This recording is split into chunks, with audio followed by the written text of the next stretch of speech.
Bonjour à tous, on va passer au nœud suivant, à savoir le key up. Donc je vais en input, keyboard, key up. Je vais supprimer du coup celui-ci. Je vais les relier entre eux. Je vais sélectionner ma touche, toujours D. Alors là, je me suis rendu compte de quelque chose en faisant le test avant.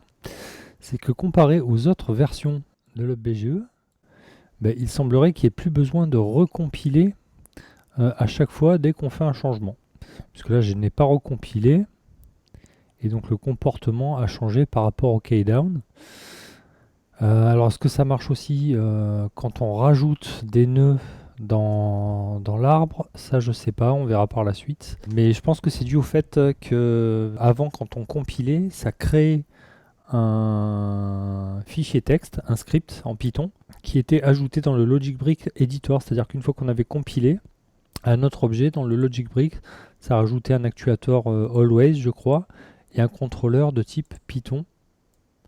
Et ça chargeait le script que l'UpBGE avait créé à la compilation. Alors que maintenant, tout se fait en interne. Du coup, il n'y a peut-être plus besoin de compiler à chaque fois. Bon, à voir par la suite. En tout cas, si c'est bien ça qui se passe, je trouve ça vraiment génial. Alors, donc, je reviens à mon key up. Donc, j'ai mis ma touche D. Et là, on va observer le comportement de notre cube. Alors, on a each frame enclenché. Donc, cette fois-ci, notre cube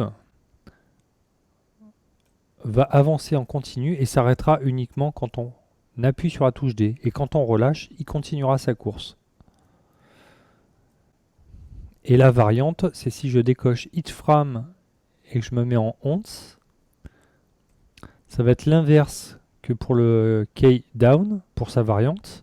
Cette fois-ci, quand j'appuie sur D, il ne se passe rien, et quand je relâche, il va avancer juste pour une frame à la vitesse voulue.